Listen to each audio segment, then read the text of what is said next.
This the link up. This the link up. This the link up. Welcome to the link up. This the link up. This the link up. This the link up. Welcome to the link up. Ooh. Yes, welcome back, ladies and gentlemen, to another edition of the LinkUp podcast with your host, Mr. King and Kana. Yes, what's going on, everybody? We here chilling. Ain't nobody to answer the question. This just, one of the sessions where it's just me and Kana. In between sessions, no guests on this week. But it's been a long week now. It's been It feels that way. I was sick and whatnot over this week as well. Oh, yeah, that virus. Still somewhat in the recovering process. The stomach was not agreeing with me. Everything I eat would just not stay down inside of me and stuff. Yesterday was cool. Now I still feeling little tightness and stuff inside because my stomach ain't everything was expelled. By that rough. Everything. But you'll probably lose a good bit of weight itself. I know. I was thinking to check the scale today to see I figure after yesterday I was eating. Today I eat again. So seem to be on the back on the recovery process to being healthy again. Well, after being 2 weeks of having the cold and shit on the podcast, I'm sure the people could hear the difference in my voice. Finally, now it sounded a little back to normal. Might not be that much of a difference, but just before we get too much into the topics, I just want to say. Well, actually, we wanted to go into the fact that, we kind of been inconsistent with the videos. Yeah, we apologize for the lack of footage. And it's more on my part than anything. But, shit happens. Yeah, I guess. But it's just a very frustrating situation because it's every week. Basically every week since I don't remember when, but look, we've been recording footage on everyone, but it just seems as though because of the fact that we don't have anybody to man the camera, what I've come to the realization, then it seems as though the problem is that depending on how the footage stop recording, whether the phone overheats, gets to the point that it's been on for a long time and it stops like that. And it probably don't help that we have it right next to the wall. Either. Exactly. And the fact that, if it just stops because it reaches the max capacity or whatever, then that's normally the ones where we able to upload the footage. Yeah. In those situations, it'll be fine. But because we never behind the camera, or I never behind the camera, I'm not able to see under what situation it stopped recording. It's only until when you finish and they see it is it just playing or whatever. And last week we were supposed to have a decent amount of stuff, a good 40 minutes and all 40 minutes gone to waste. Gone.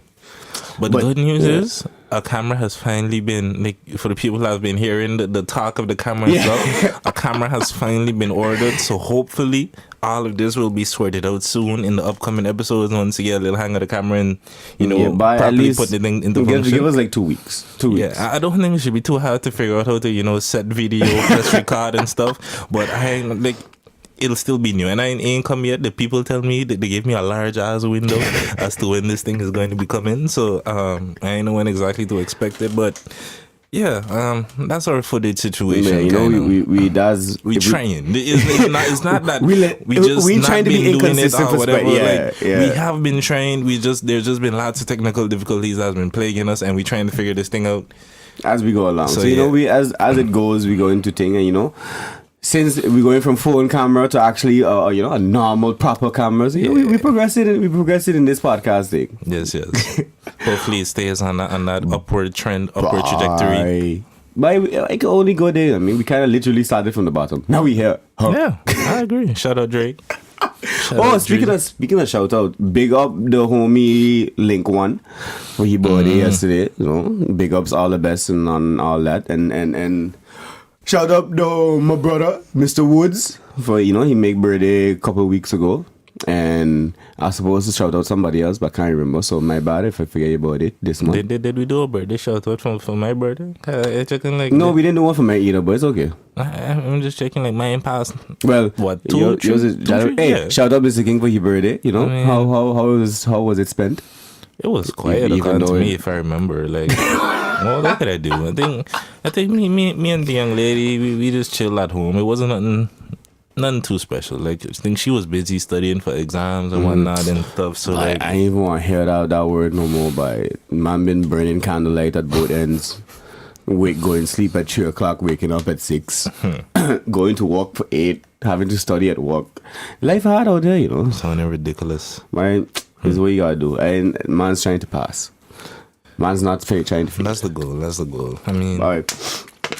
Is that, but respect the grind. But I checked it. I had something I wanted to bring up on the podcast. Mm-hmm. So I had seen an article last week, or maybe it was a couple of days ago, saying that China going to ban or wants to ban the hip hop culture practically and tattoos.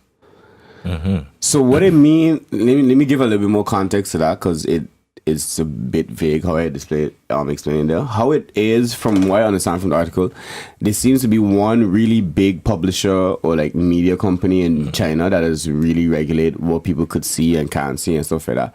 And because according to them, hip hop culture in general creates a bad atmosphere, especially when it comes to like drug use and sexual abuse and objectifying women and all that kind of stuff. So they want to legit put a stop to all that and like stop promoting hip hop on the channels and the pages and all that kind of thing. And that I bring that up for two reasons. One, because not only is China friggin' huge and like what is maybe not 1/4 of the population, but a lot of damn people live over there that consists of the population. And if they still do listen to hip hop, hip hop does have a decent following over there. If you hear them artists going over there, they're selling out shows and having hundreds of thousands of people coming to the shows and them kind of ones. So I think that would impact the Western hip hop as well. Not only that, I kind of seen it. The second reason I kind of seen it being linked as well to soca, because whilst obviously soca is not as big in Asia or maybe China itself, but there is a growing following. And let's be honest, I mean, soca people don't really talk about killing people and stuff like that, but it's not necessarily the most PG-13 thing out there. Depending on what soca. Excuse me. Depending on what I understand, but anything. Depending on what soca it is they're talking about. Like, I mean, yes, according to me, as far as I know, there's no gangster rap equivalent to soca necessarily, where people in soca talking about colors and banging and ripping the black and things. You can imagine that. How that would sound. Soca beef. I know. Hearing carnival rhythm and thing. A soca diss track. How that would go? It would be entertaining. I can't see it. I can't see it. How?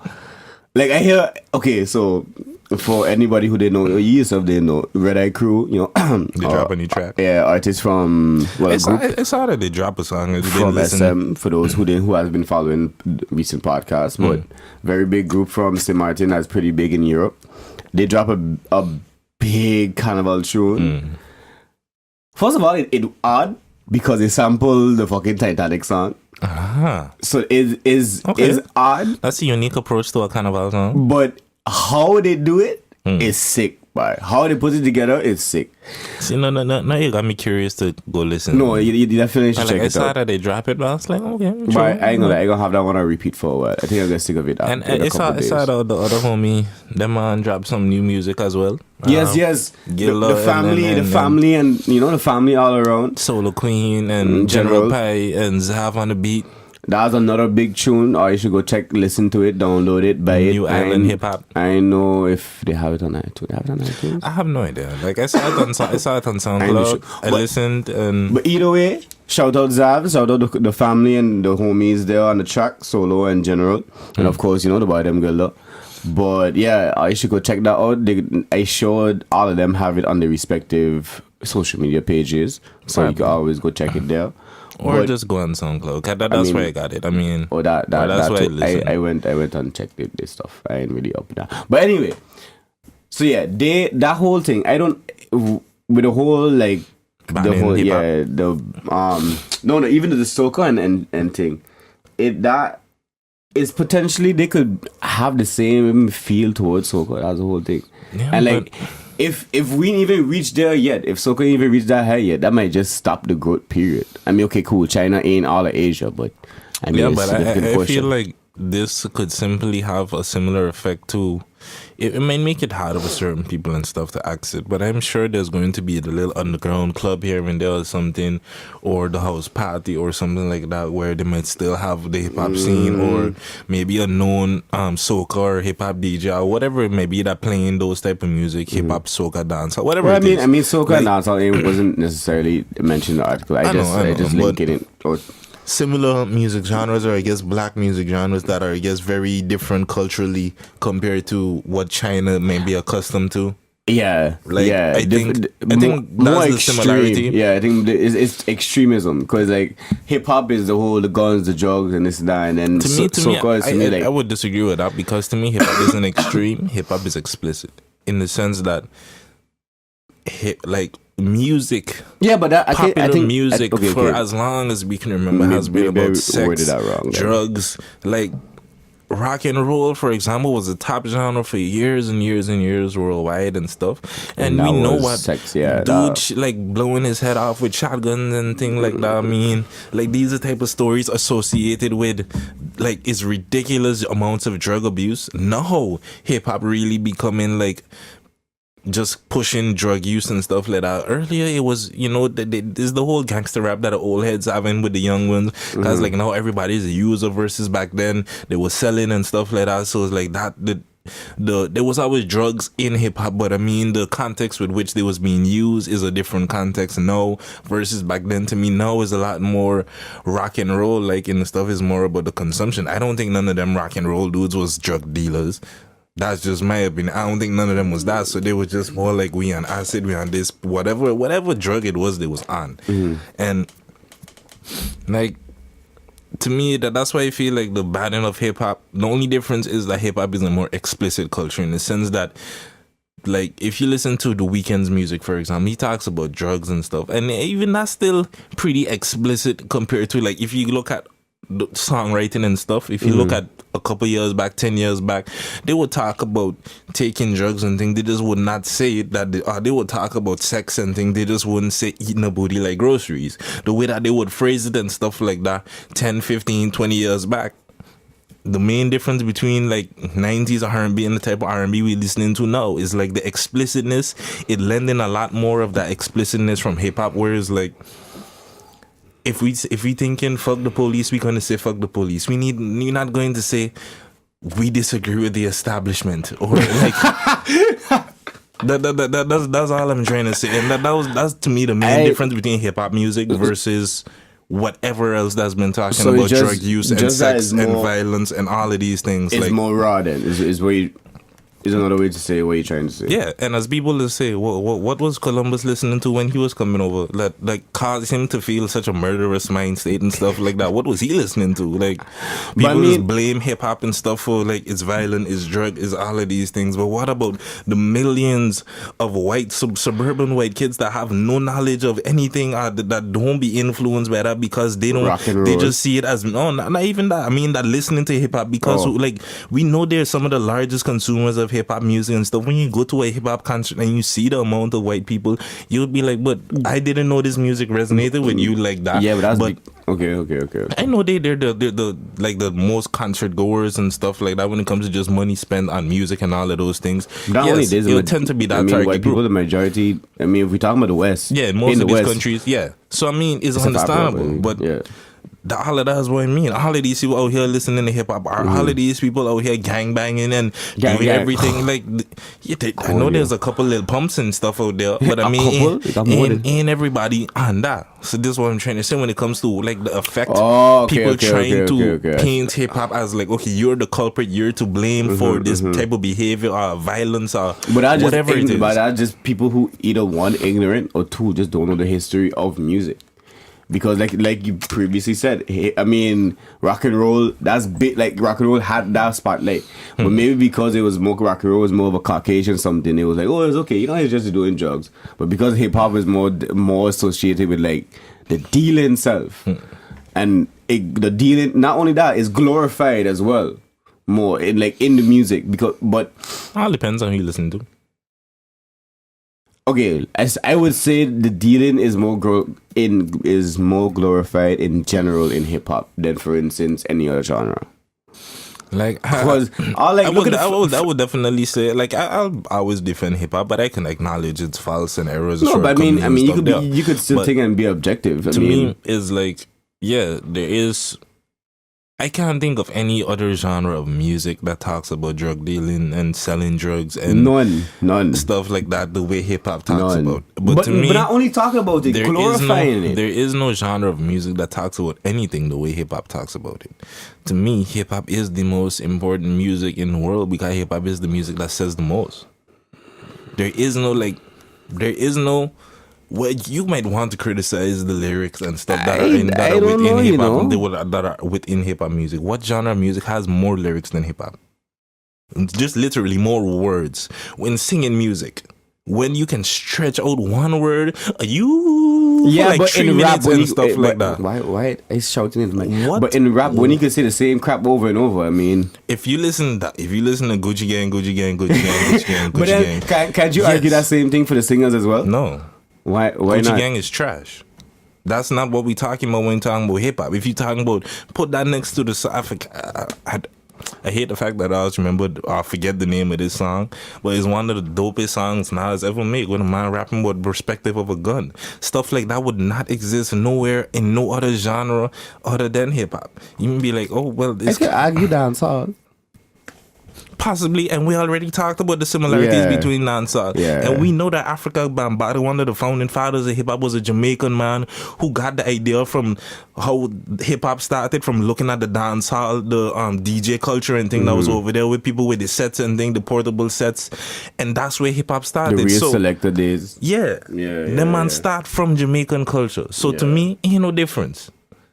Like, I mean, there is. I understand what you mean. There is a difference, I see what you mean. Offshoots of the same culture, the same kind of party vibe that they try to create. I feel R&B could is the same way, especially with like words and feelings. No, lyrics wise, the strict amount of lyrics that are in a rap song, 16 bars. Look at any Kendrick song. They have more words, for sure. They're saying way more than any singer has ever said. But any song, pick any singing song. But you present certain way. Is it quantity over quality then? It depends. Because to me, I've learned a lot more from hip hop than any other genre. Like, just objectively, there's no other genre that can teach within it to me the effect that hip hop does. Like R&B, you tell me about love and all these things. Yeah, but you saying that to you. You saying the right thing there to you. If you listening, understand. If you listening to Gucci Gang, if you listening to Gucci Gang, yes, then for sure you ain't learning nothing from hip hop. But if you actually listen to artists that do say things, artists that look into history and look into different ways to figure out, like what or a soca song, reggae. I feel like reggae is another genre where you will learn where there's usually some conscious messages in some reggae where they're talking about some history, different things because like that. R&B is just about love. You want to learn nothing about love, true. And what other genre? And like, what other genre is there that's talking about like as diverse as hip hop is? In my opinion, like. But I off the top of my head, I can't think of any. To me, but then the storytelling aspect, there is no genre of music that tells stories the way hip hop does. If you look at a song like Stan, for example, there is nothing out there that is comparable to a Stan or other great examples of storytelling. I've been listening to Dave East a lot recently. I wouldn't necessarily agree with that. I find R&B has pretty good storytelling as well, but it's Contagious, maybe. R. Kelly did some good stuff back in the day. It's just that the storytelling is not as like you said before, it's not as diverse as hip hop. The storytelling is mostly either you love some girl or some boy, or you break up. You're talking about how you lost the love, or you either get it, you get the love, or you lose the love, or there's some kind of somebody in between the love and the love triangle. There's not really much variety when it comes to that, but. With saying that, Trapped in the Closet was pretty fucking cool. I will admit. Trapped that, like, as we was talking about R. Kelly before we started recording. The man is a legendary songwriter, regardless of all the other stuff against his name. If we take away the art, if we separate the art from the artist, like this man is a bad man artist. The art that he has contributed to the world of R&B over the years that this man's career has spanned, and him still being able to like, okay, you know what, I'm gonna come back 10 years later and I'm gonna give you all 3-4 hits and stuff, and then I'm gonna take a little break. Then come, like, R. Kelly has been doing that for years. This consistently giving you hits and things whenever he feel like almost like. And this man is like 60 something, man. No? I don't know. It's probably somewhere around there. I'm old. We old, okay? We pretty old, and R. Kelly was old when we was young. Man. So imagine. I believe I can fly. Not only that, what's that other gospel type thing? He had another one, man. About the storm. No, the rain. Save me, yeah, something. R. Kelly has had many. But yeah, but like you were saying, I still find R&B, they just tell a decent story, but it don't be as like I said, it don't be as diverse. They ain't going as detailed. But it don't be as diverse yet. Listen, this is what I would say. The amount of words used, there isn't like you're going to have so much more repetition in R&B than hip hop. Unique words, unique things that add a layer to the story and stuff like that. I know. I disagree with you. Why I say that? The chorus is well repeated in hip hop, and there's so many hip hop songs without choruses. Look at 444. I show you probably ain't listen to it, but Jay-Z is known for being terrible at hooks, and like the man. He doesn't because I'm telling story, because that's what's important. It's not about me saying, "Ooh, I love you, yeah, whatever," repeating that and shit. Like, but I mean, look at any Bruno Mars song and tell me how many times the man does not say ooh, yeah, and these the lyrics and stuff that makes up the song. What happened with yeah? I mean, same thing with a rap. That's an intro for me to get the song. No, I'm laying off on my lyrics. But even within the verse as well. I mean, not okay. Maybe you could argue that those aren't the most Those don't be part of the hook the way yeah or or ooh. What was that song from Chris Brown? The name of the song was 3 times. The name of the song was 3 times. They got rap. Yeah. That, like, don't do that. Come on, dog. They got rap songs like that too, by King. No. Let's not.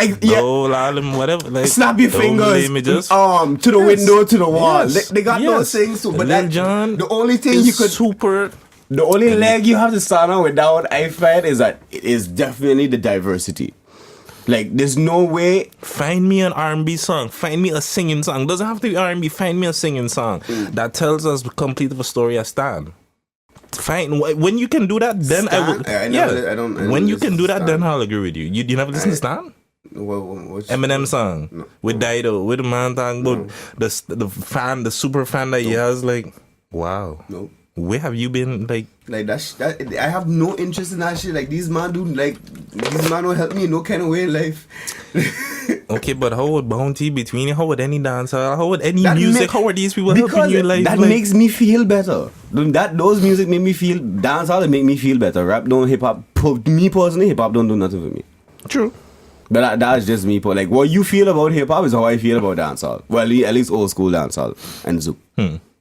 True that. So that is just me. But okay, well, you're going to go listen to Stan, and then you're going to find me any singing song that you can compare that's telling diverse, as in depth of a story, in as much detail of a story. If I was an egotistical person, I would legit go and listen to the song with spite just because I could go and prove try to prove me wrong and fail. I really don't care. Like, I don't care. And I'm just saying. Like, if you say so, if that helps you sleep better at night, thinking that I would fall. Hey, great. You go, boo boo. You did. No problem.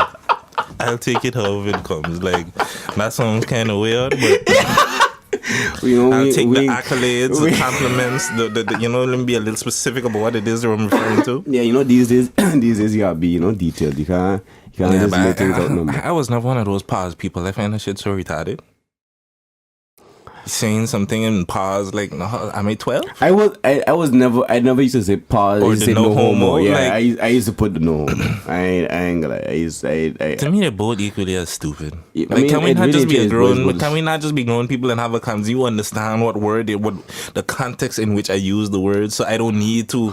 But sometimes you have in some cases you really got to be specific, you know. I think that's where it come from. Like the fact that you might say something a little suspect, but you say no homo pause just to clarify yourself. Let's be real. Since we're talking about all the ills and the all the things wrong with hip hop, we know that this is just another symptom of homophobia. This is just homophobia, and it's things that stem from the hip hop community, the black community, and stuff like that. We know there is not a just lot the black of community, man. Let's who started the no homo / pause thing? Was that not the hip hop community / black people? Who? Like, if not them, who?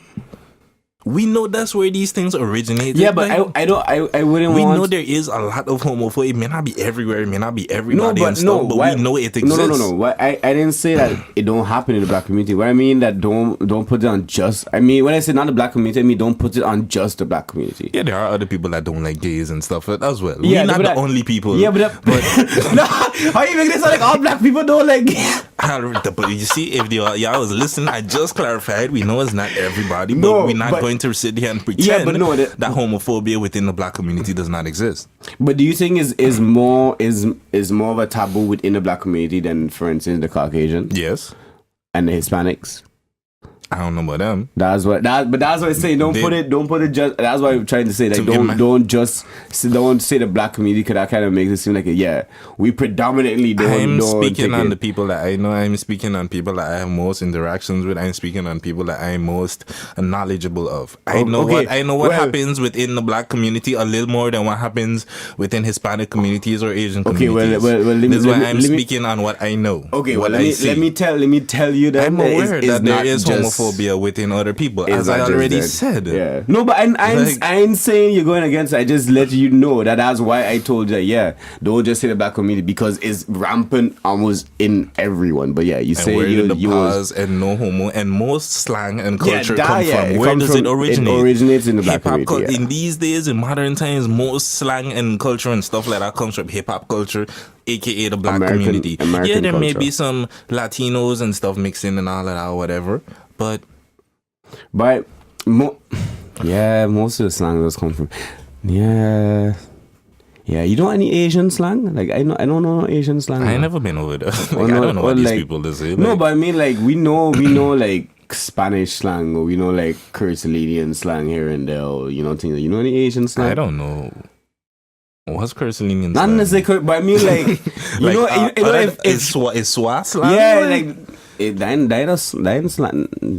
I don't know. I don't know what the official definition of SWA is. Like, I ain't that into Papimento and none like that. SWA supposed to be like... All I know is douchey, is liquor, sweet, and things like that. Me to babying back. That's all I could... coming back. Yeah, you see? I know that one. You see? That's what kind of me. Like, taking off the tin in TANT by Fijaki. Like, whatever this is saying, like, that's about it. No, but that's the extent of my Papimento. I don't know. I necessarily know for sure that it's not just like the whole, what we say, the whole rampant in the black community, but the way of words and lingo, let's say itself, it definitely comes from black Western American thing. I mean, even we do sometimes end up taking some of them things from these people. I mean, well, let's just say the hip hop culture in general, because it's not necessarily labeling it to a region, but the whole pause, no homo thing, I can't remember when it officially started, but that's just super hip hop stuff. Like, but I mean, I think it was just supposed to be like, just in case you say some suspect stuff, but then like everything else, some people use it wrong or misuse it or use it too much. If there wasn't that homophobia within the community, it wouldn't be that need to be like, yo, you just automatically assuming whatever I'm saying to try to shame or ridicule or make jokes about and make the gay association to whatever it was that I just said. If there wasn't that, you think in the gay community they have like, instead of no homo is like, what do you call it? Hetero? No hetero. No, for some reason, I do not think so. No hetero, like. That just sounds ridiculous. I don't even want to think of an example That or a just sounds sentence ridiculous. where you would have to say, yeah, no hetero. What? Interesting concept. Interesting concept. That's a question I asked some of my colleagues, etc. I'm like, yo, are you to have that as a community? Like, do you need to give clarification? Yeah, and you know, stuff. but then would you consider that being an offensive question? Because that's some things white people ask to black people, and black people to get offended. To me, it depends how questions is asked. Like it does depend on how you're coming about the question. If you already have your assumptions and your mind made up, and you know, and it's just kind of like you coming from me to kind of reinforce what you feel you already know. Yeah, but how? Then don't come to me with that question. Yeah, but how you know? How you know I have that assumption already? That's there's my. a way is when somebody can come to you and it can be like, okay, I legitimately do not know about these things, and generally times, in my experiences, people will tell you in those situations, I legitimately don't know. I'm interested in your culture, and you can see what the interest. To me, I usually am able to tell people's interest when it's like, okay, you really just genuinely want to have a conversation with us, versus you looking for a joke or something out of it. Like, you can tell in people's approach, and to me, like, but I don't know. I find you're right to okay. I feel like you're right to a certain extent. Why I say that is because, for example, because I work in... Don't come to me and say some shit like, oh, all y'all to just drink out the coconuts on the beach, right?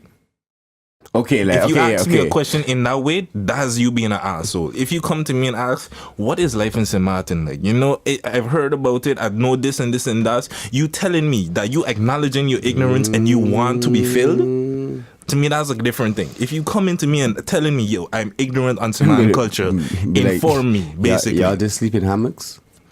Yeah, just sleep. If these the questions you come into me with, I'm not having a conversation with you. To me, you sound like you trying to have a joke. You trying to make fun of my culture in some way. But maybe that could be their way. Maybe making the joke is like breaking the ice to find out about the culture. Okay, cool. Granted. And then when you see me look at you, stone cold face, because I didn't think it was a funny joke. Okay, then you'll get your answer. Okay, why I bring that is because because of working where I'm working, I have to interact with more homosexual people than I usually accustomed to. Mm-hmm. So me being like trying to grow and as a person and all that, and not trying to keep the whole normal homophobia and stereotypical stuff like what we used to have back home, I ended up being cool with one of the fellas, and it was like one time I was actually wanting to ask a question, yo, what really make you decide to say, yeah, but I'm gonna take it up the ass and I like it? But then that might be a really tense way. When did you decide you wanted to like vagina? That would have been my first thing to tell you before you even ask that question. When did you decide you like vagina? Now, it's an often question when you're thinking about homosexual, when you're viewing it as, is it a choice or is it something? Did you choose to like girls? Can you recall the moment in your life which you made that decision and was like, okay, you know what? I think I like girls. Like, this is one of the things that I like. I really don't know. Because I know at no point, I don't recall at no point in my life choosing to like females in particular. To me, it's just like... Can you be honest? No, okay, that's not being honest with yourself. That's just being honest on the podcast. But can you be... Okay, will you be comfortable enough to say that you had... When maybe like... At some... Is that... Okay, let me rephrase that. Another... How... Like, that's the thing. How do you choose? That's a good question. Like, how do you know that fellas wasn't for you? That you had no interest in man? Like, how was that confirmed to you? Was it the fact that women was always attractive and you just never looked on the other side? They're asking good questions. Or did you actually look at a fella and be like, bye? To me, like, for my feeling, no, that's just not me. As best as I can remember, like, for me, it's just a thing, like, I never understood what was attractive about dudes. Like, I could look at myself and be like, okay, you know, I think that guy kind of handsome in the mirror. Like, I could look at myself, but generally speaking, if you put a dude next to a female, to me, it's like, there's nothing attractive on this, like, in comparison. Yeah, like, woman got curves and all of these amazing things to analyze and look at is like... What? I don't I maybe that's but you see we can have this conversation at 25, but like you're not having that conversation with yourself. No, for sure not with yourself. And like when you really got to be finding out these times, which is like between. Let's just say 12 as real minimum, and between 12 and what do you think? 17. What do you think about the idea of a transgender around that age? Because this is something that I've seen in different situations. Like there was this 8-year-old, 10-year-old transgender on the cover of a magazine type of thing, and I was just confused. Like I was very confused and slightly upset by the situation. You see, that's a interesting question, because on one hand, at that age, on one hand, my immediate reaction and like my gut decision would be like, nah, that's way too friggin' young. You don't even know what you want to be when you grow up. Like I wanted to be a steamroller driver. I wanted to be a fireman, a what police. The hell was wrong with you? A steamroller driver? Yo, I was driving with my mother, driving in the Jeep with my mother, and I remember seeing the Kana on the steamroller, and I was like, yo, I want to drive one of them things. Like, that shit look like fun. It does look like fun. They just big and making the road flat and thing. Like, when I was a young child, that seemed like enjoyment for you. Yes, making the road flat. When I was a young child, it seemed like enjoyment. It seemed like a good time. Point is, like, you don't know what you want at that age. That's the point that we make. Yeah, no, but as I was saying, on one hand, it's too early. You don't even know where you want to be. I get it. You don't know where you want to be when you grow up. You don't even know what you want to eat next week or where you're going to do next week. So, on one hand, is that there's no way you know that you could know that this life decision is not to say is a temporary tattoo or something like that. This life decision is not going to be a mistake later on in life. But on the other hand, I could somewhat to a degree put myself in a parent's shoes and be like, if your child is really, really that miserable, like it would have to be a really extreme case, but like if your child is really that miserable to the point where it in their own skin, as a parent, all you'd want to do is make your child happy, child. But then where to draw the line with that? That's a hit. 8 years old is definitely too young. If my child is telling me that they're super unhappy, I feel like we need a proper evaluation to figure out what's the source of these things. Because, like, I feel the whole concept of transgender is somewhat confusing. Because to me, in my opinion, or correct me if I'm wrong, because how I understood feminism and all of these type of things, it's about, generally speaking, it's about equality. It's about equality among genders. So men and women all fighting for equal rights. All part of it's supposed to be like, there is no stereotypical way for a man to be. There's no stereotypical way for a woman to be necessarily. Not saying that that's all feminism about, but that's kind of part of it in the sense. If you look at, to my understanding, there was like on point.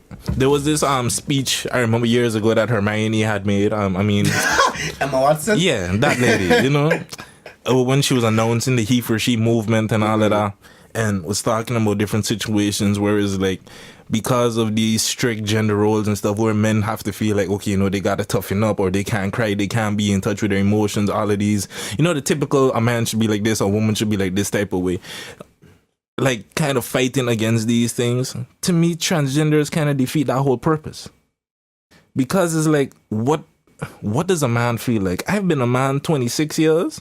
I can't tell you what a man feels like yet. I have no idea what being a woman feels like.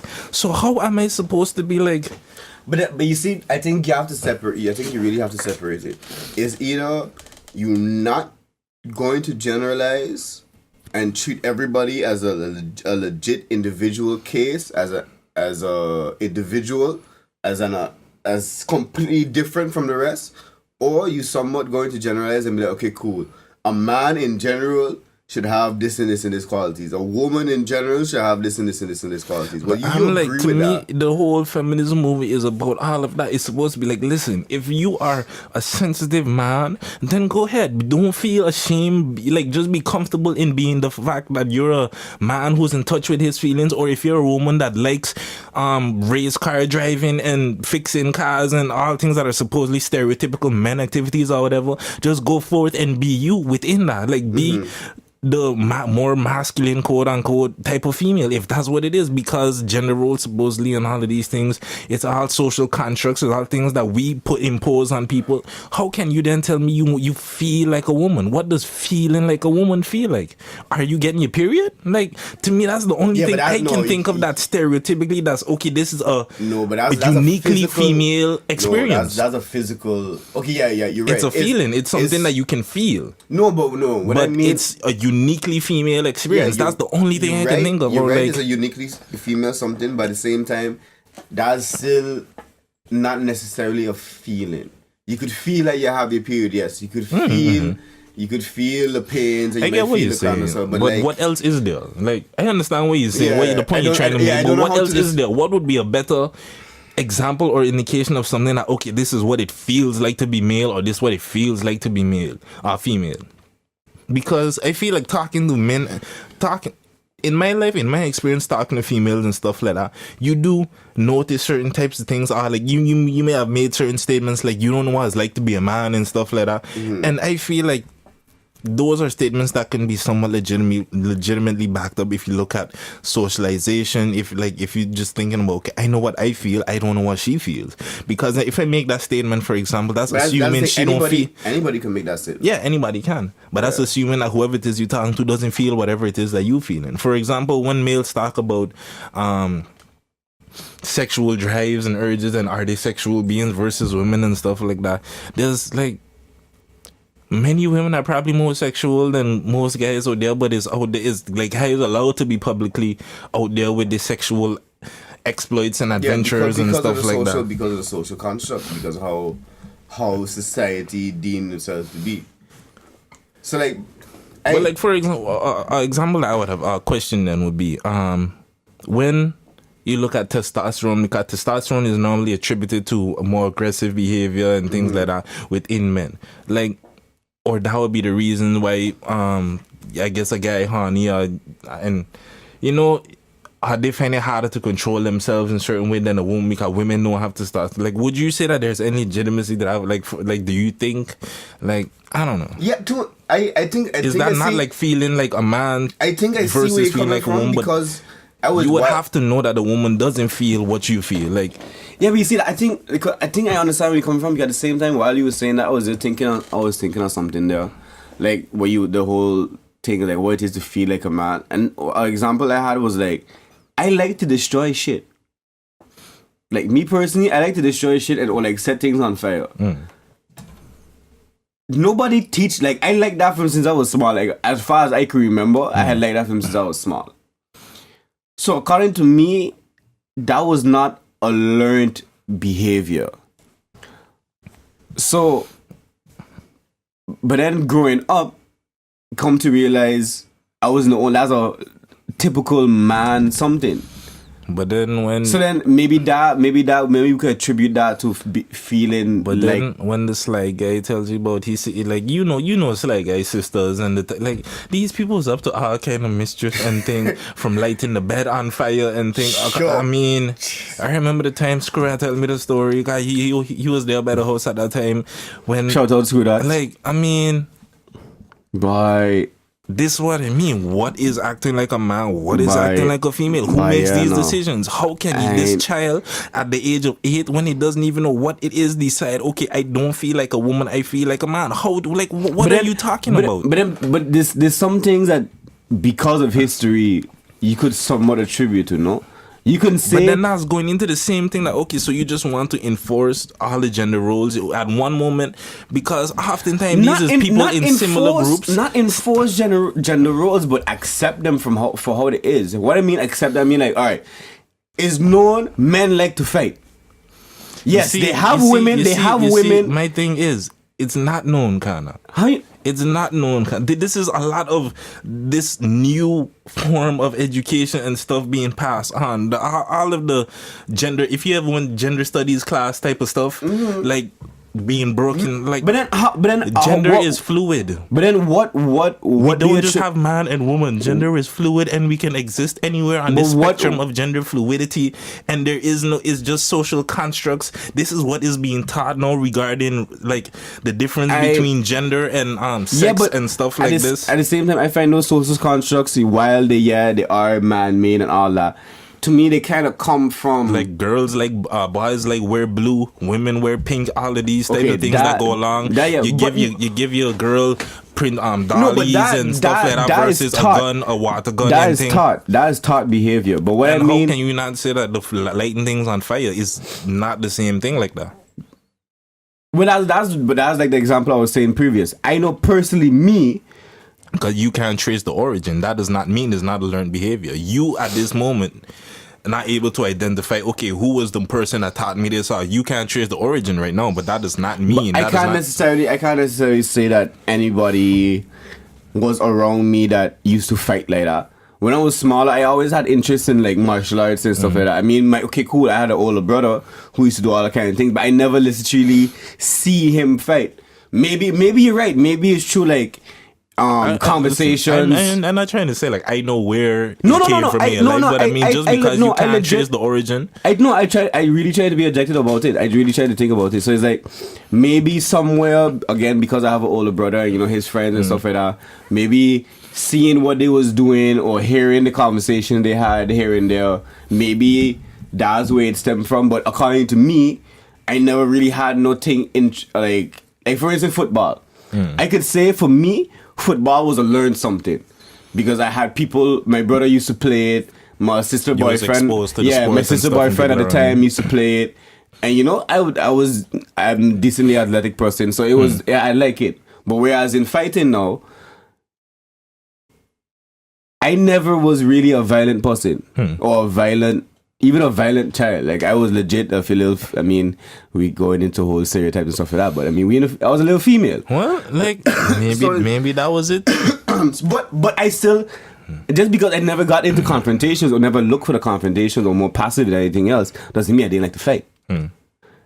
Doesn't mean I just like looking for trouble. You see, so like that's why I say to me that's not for me personally that characteristic was not necessarily learned. I thought, I see this, I find this is a as far as you know, just like an intrinsic, it's just something that's in you type of it. But then why I bring that up is because I figured out, or to me personally, growing up and going through life, that it's not only me. While yes, they have other females that might have felt the same way, maybe a small majority, but vastly the amount is other males. Listen, I don't want to misinterpret my standpoint on my stance on this, because I personally am of the belief that yes, there is differences biologically, and like the new science that they're trying to push out there is kind of going against like men and women are the same and there's no biological differences. I personally don't agree with that nonsense. I don't agree with that either. Like there is numerous different things that you can show differences between men and women, from physical strength and all of these things to genetics and whatever the chromosome differences and stuff like that. And also the feelings.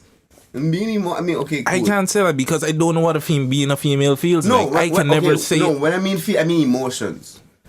But then I don't know. But then, like we were talking, that is that nature or is that nature or nurture? Is that not just the way? Because women are so there. It's part of society. It's normal for women to be like, okay, be vulnerable about your feelings and wear your feelings on your sleeve, type of thing. That's normal. That's accepted behavior as a female. If you were raised as a female, maybe you would have been that same way. But you were raised amongst men. Your social groups was men, and men teach you man the fuck up.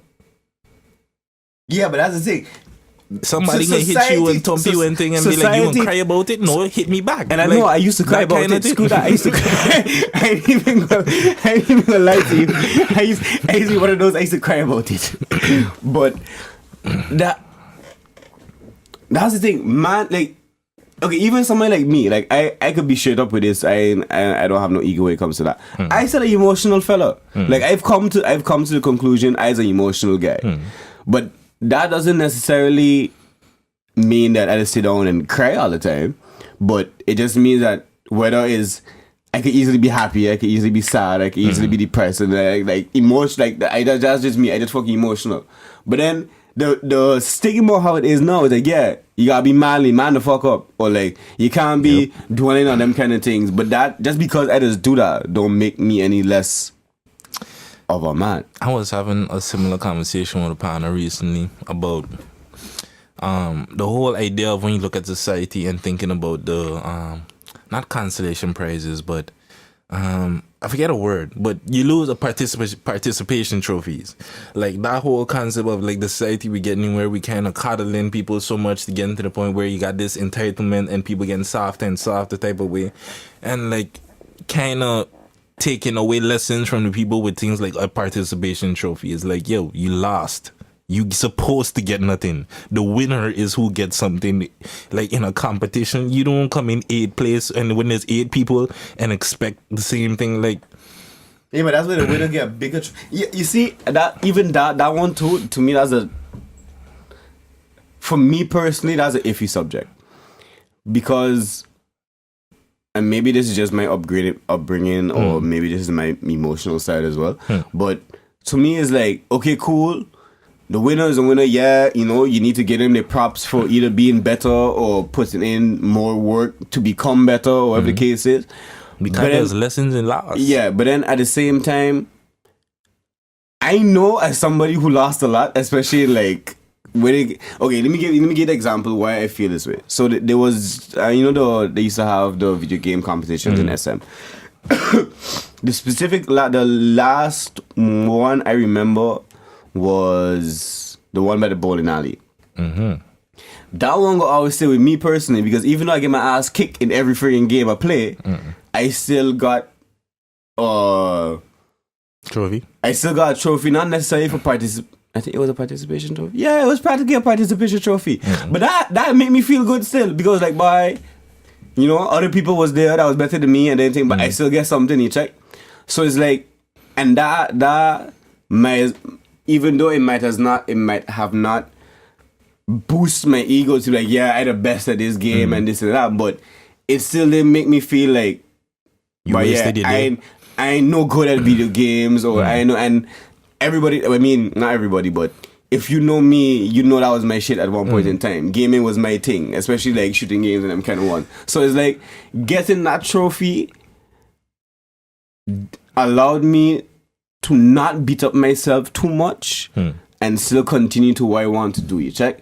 So it's like why, while I understand and I kind of agree with the fact that we babying people too much and there's a loss, there's lessons in loss and that kind of thing. At the same time, I kind of feel that the participation trophy is more of encouragement to leave the kids try again. More than it's interesting that you bring diluting that point. and diluting the winner's thing, accomplishment. I hear what you're saying. It's interesting that you bring that up because that's kind of the same place where I was taking the conversation when I was having with the dude. Because like my theory then was kind of like, if you, or at least when you look at the oversensitivity, if you want to call it that if you look at our generation, every time there's something going on, there's massive outrage about whether it's racism, sexism, like whatever it is, people outrage super easily nowadays and stuff like that. And to me, it's one way to look at it as like, okay, we're becoming too politically correct, we're becoming too sensitive, we babying people. I feel like that's one way to look at it. But to me, it's just also like, again, when you look at the feminism movement and stuff, like when you think about that mindset of man up and be all of this thing, is like,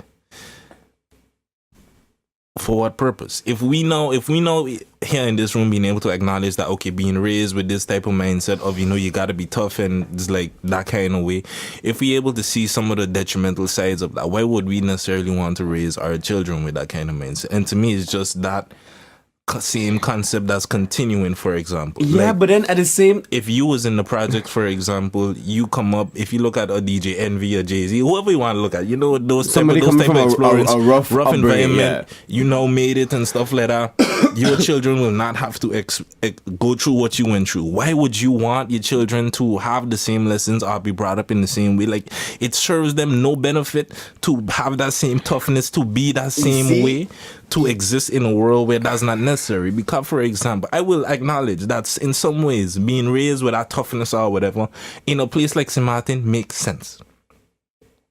Because whether you like it or not, you could be however much emotional and sensitive you want. That will not stop the next person from trying you and stuff like that in that environment. Yeah. So I understand the toughness, but we know that we grown and out of that environment and able to reflect back and look and stuff. I feel as though we need to think a little critically about like what lessons it is that we want to carry on, to pass on. It has as interesting you bring that up, because while I could admit sensitive, emotional, whatever it is you want to call it. Okay, wait, before I say that, so you're trying to say that we should probably not bring up our children or the future generations to be as quote unquote manly, and with that concern being like, oh yeah, you have to be strong and you have to be man up and all that kind of stuff. That's what you lean in towards. Kind of basically like the strictness of enforcing the gender role of like, this is what a man's supposed, this is the mold of a man supposedly. To a certain extent, I agree with you. Because every time I see them post, but a real man is this, a real woman is this. I hate them shit. Because like, but then at the same time, Jad, me being like this, kind of wish that my mother was more hard on me when I was smaller. Not taking away from anything from my mother. I love my mother to death. But I really believe my mother, and I had this conversation with the homies before, especially the ones that know me from small. I believe my mother is the reason why I emotional like this. Because I never had that man the fuck up type something. It was always, I was always, Sean is okay, you gonna be all right, them kind of things. So then I understand at the same exactly time, what you're saying. But then at the same time, I kind of wish I had that, because like, by some things that has happened to me does affect me too much. Like even me, like now I'd have to be able to sit down to a point like, yo, Sean, stop being a bitch. And not degrading any women. I just saying bitch as in somebody who not stop acting being proper. in an emotional state right now. Yeah. I understand. Stop being a little bitch. So it's like, yo, if maybe I had a more rough upbringing or more forceful upbringing, then maybe these kind of small things wouldn't affect me now as much as they do. But at the same time, me being raised how I was raised make me more understanding, I guess, towards women, because I was raised practically around women. So it's like, you saying exactly you saying that now, and me being raised how I was, is kind of like, we kind of really got to have both, but it really have to be a balance. But to me, like, because you can't have a bunch of dicks out here saying fuck the world, fuck everybody, and don't have no kind of compassion and no kind of sympathy for nothing. But at the same time, you can't have a whole bunch of little sensitive motherfuckers walking around the place either. I understand exactly what you're saying, because I relate to exactly what you're saying, because my situation is very similar in the sense that, in a way, I feel like in some ways I used to take advantage of my mother in some ways, because like I knew my mother, like the way a mother would interact with a child to me is different. I was different than the way a father would. Like, like the connection and the sympathy and the love that a mother would show, especially to a male child and thing, like, right? To me, when it's just the opposite gender, is tricky, because they can fool each other. They can, like, as a man, if you have a son, he can't pull no tricks on you. Like, you know you've been there, you done that. But as a, like, when there's a mother trying to raise a son, like, you can't relate to all experiences and emotions and different things that he getting through and stuff like that. And so you might give it a little more chance to slide and this and those type of things. Is a 2% job. That's why, in my opinion, you need both. Yeah, you need the yin and the yang. You need both the toughness and the thing to, So you can be a whole person, because otherwise it's just definitely. Like, yeah, you missing that energy that was just never there in your life. I mean, yo, but don't get this wrong either. I'm not saying my father wasn't around. Well, I'm saying it. My father was not around. My father may not have been there as much as he or me or my mother would have liked, but due to because of business and work and stuff like that, and I found that I got to learn that and appreciate that and understand that later on in life. Why he wasn't there and all that kind of stuff. Well, why he wasn't there as much as we would have liked, but not saying that he wasn't there, period. But obviously I had more thing with my mother. So like if anything used to go wrong with a relationship or school or whatnot, because I think I got so accustomed to that pat on the back and that, oh yeah, is okay. Like for instance, like no. Like if I had to be in a relationship or like in my past relationship and something was going wrong, I would never go to my father. Because I know the reaction I would get from my father, and that's not what I want.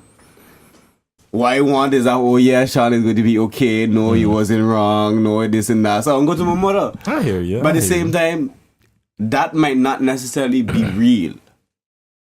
When I mean real, it gonna be real love, yeah, from my mother. It gonna be real thing, but it going to be real biased. To me is like, and now I feel like it's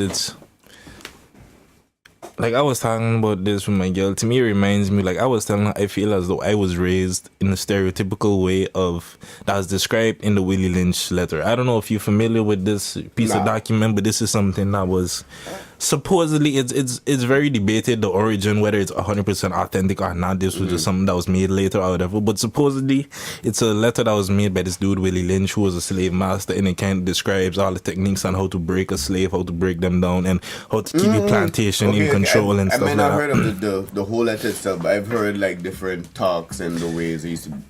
And basically, like part of what it is, one of the things that they describe is the way that the female slave would raise all his sons to be super afraid kind of the slave master. Because when you think about the way a woman experiences this world versus the way a man experiences this world, the way women are socialized, the way women are treated in society versus men, when you think about the fact that it's always, who are the people we look out for? We're looking for the women and children. Who's the ones going to war? And we don't necessarily care about if your bodies live, die, or whatever. And like there are certain things when you think about how is in our society, whether we like it or not, men, like their value is kind of tied to their paycheck, how much money they make, what you working and thing. Women is like, paycheck, are you pretty? Strength. Like, yeah, generally speaking, is those type of things. Like, and women is, are you pretty? Status in society. Like, did you accomplish something? Like, were you the hunter, the explorer? Like, did you bring honor to your family name? All of those type of. See, that's something else we didn't take into account. Does these things not necessarily stem from 21st century stereotypes, but is it something that was passed down from since caveman days? The whole because men were the bigger and the stronger ones, they had to do the more quote unquote. We going back to our sexual assault / whatever it was debate. To me, like. You're right, whatever that was. Yeah, because sexual assault, I forget the other thing. Sexual assault? Sexual assault and I don't remember. Anyway, the point is, to me, is all about and exactly the same thing I was just struggling with. But the point I was trying to make is, to me, is about patriarchy. It's about looking at how the patriarchy has been functioning historically. When you think about stuff like religion and all of these things, how the influence that Christianity has had on the world and stuff like that, and the way Christianity sets it up as, okay, men are obviously the head of the household, the head of whatever it is, and women are subservient to that. Adam was first and Eve came out of my rib. It's not like when biology would tell you, okay, women is clearly the people who just make people. Like, when has there ever been a situation where like the man produce something? I know the whole explanation creation story about it's just a little different, but I mean, but that's a really good point. So that means, so you potentially say the Bible's a sham. But you listen to that project, man. You're from Under Unusual Suspects. But this all of what it was talking about was it's been thing, but I mean, Christianity just helps reinforce a lot of male is the top of the head of the household types of stereotypes because at that time men was ruling the world. There was people who was writing the book, so of course they're going to put themselves in a preferable situation and thing. It wasn't no women allowed in that conversation, especially when you're coming from the church. And then, whoo!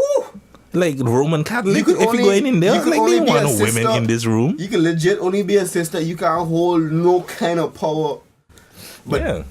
Right, but and when you look at how would society develop based on us, like something that was set up from that principle, set up from that ground floor, a foundation, like it's only going to continue in that path. Like, but that's the thing. But that's what I was saying with the whole caveman thing. Maybe it comes from there. But the reason why I would say that is because there has been other societies in history that have been matriarchal.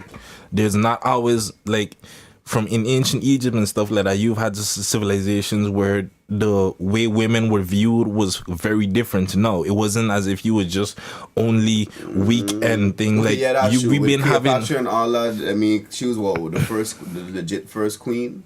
Who never did it? Or? No, Cleo. Oh, Cleopatra. I don't know when exactly, but the point is there's been history of female rulers and thing in Egyptian history from terms like Kandake and stuff. It's true.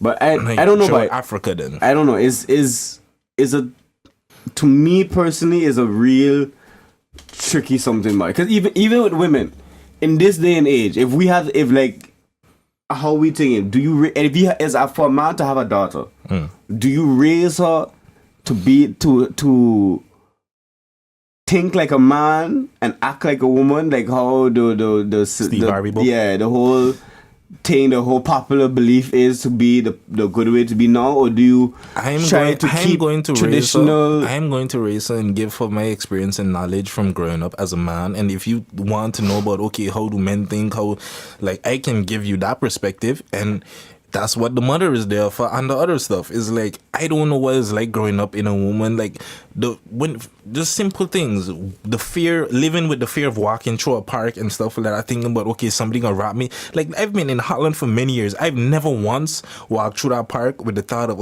I'm going to be robbed, simply because I know it's gonna sound terrible, but the people who probably doing the robbing look like me, and they're not going to rob me. Like, they might rob you still. They might, but the chances are based on how I look and stuff, being a somewhat reasonably tall sexual guy and stuff against like sexual that. Assault. That was what we were talking about. Yeah. Sorry to bring up harassment and assault. It was bothering me. Sorry, but like just those kind of fears and things. These is things that would lead you to, like the Willie Lynch letter thing. When you instill in a certain fear in your child because of I know as a woman I cannot stand up to the slave master. I know I can't do these things. So there are certain ways that I'm going to raise my son to be extra respectful and especially because the mother has already seen one of the techniques and stuff like that, which is to break down the strongest man that's on the plantation. We gonna beat you in front of everybody and stuff like that, so that everybody knows, if you step out of line, this is what happens to you, and we can take the biggest, strongest person. Even he could get beat, who's me? Exactly. Yeah.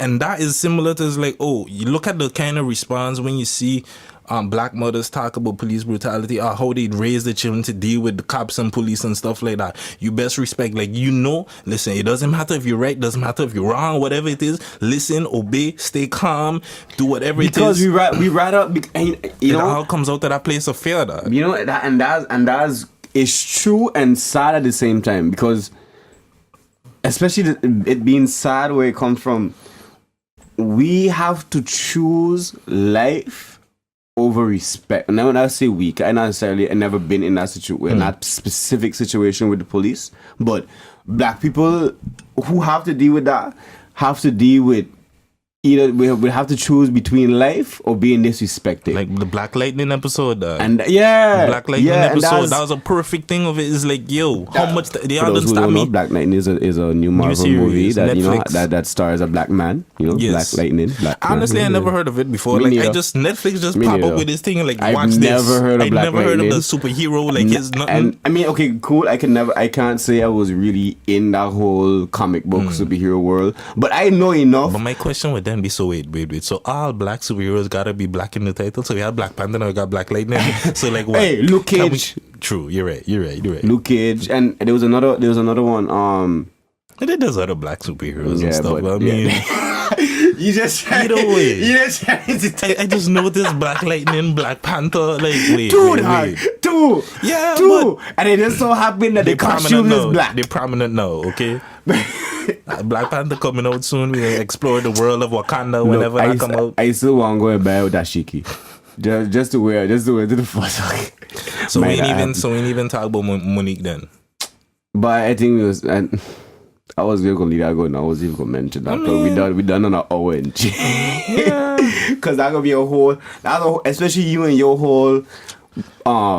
Black people thing that's gonna be a whole. I just wanted to speak on it. I felt like it's a very significant issue and thing. Like there was this one interview that she did on Sway in the Morning where she broke down the whole situation, and she was talking about not only just the Netflix situation but also some other things that had to do with I think that's being blackballed in the industry. Way too big of a topic and too important of a topic for us to address on the end. Yeah, just on the end, because that's especially seeing how our conversations are going, will probably lead from to A and end up to F.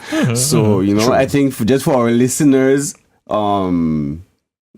duration and respect for time, we should probably end this one here, and call it a day. And with that being said, like always, we appreciate everybody for sticking through the whole hour and change with us. If you have any comments, any questions, hit up the Facebook page or the YouTube page, either way, or you can hit us up personally. If anybody you want to specifically see on the show, you can do the same thing. Let us know either personally or on the LinkUp social media page, which is either YouTube or Facebook. Before we go, there's actually something I want to say to the listeners, not necessarily anybody specific, but I've been having friends and people coming up to me with like, not necessarily to put it out there, like some kind of relationship advice or fucking life expert, but they had more than one person coming up to me just with just like different bad feelings and all kind of stuff, whether it's with friendship or relationship. So with that being said, I just want to say that be careful how much you're giving out of yourself to people, how much of yourself you're giving away to other people, because they got some parts of yourself you just can't get back. So I don't know, maybe somebody needed to hear that, or maybe somebody listening on the podcast going through some personal things, but take care of yourself first, guard yourself first, and everything else gotta come after, because like I said previously, they got some parts you're going to want to give away to people, and they got some parts you're going to never be able to get back. It. Like you say, some parts you can't get back, and not everybody going to appreciate what you're giving them neither. That as well. They got some parts you're going to give, and you're going to give as much as you can, and as much as you capable of, and it's just not going to be enough. Wasted on that person. So watch who you're around, who you're giving your parts away to, and how much you're giving away. Remember to always keep part of yourself. Just saying, just putting that out there. And before we close out, I had one question I'd like to ask you. What is your favorite? No, I believe you already did answer it. We did. I was talking about your chicken experience, and then yours was Popeyes, right? No, mine was in Vietnam. Yes, the Vietnam chicken. My best chicken I ever had was in Vietnam. I mean, I ain't gonna lie, Popeyes is a close second. I had a very interesting Popeyes moment for that. But I was just trying to remember, like, did you answer the chicken question? Yeah. We went through that. So I just wanted to put that out there. Kind of a somber note, but no, I understand. Yeah, man. It's just something I feel that people that just had to be said instead of going through my just saying post on Facebook. So I bring it to the podcast. That feels, yeah. So with that being said, I'll have a good week, and we see y'all next time we link up. Yes, stealing my line. Oh, my hey. Something new this week. Something new this week. The man was in the flow. Yeah, man. I'll let you have it. We'll see you sometime.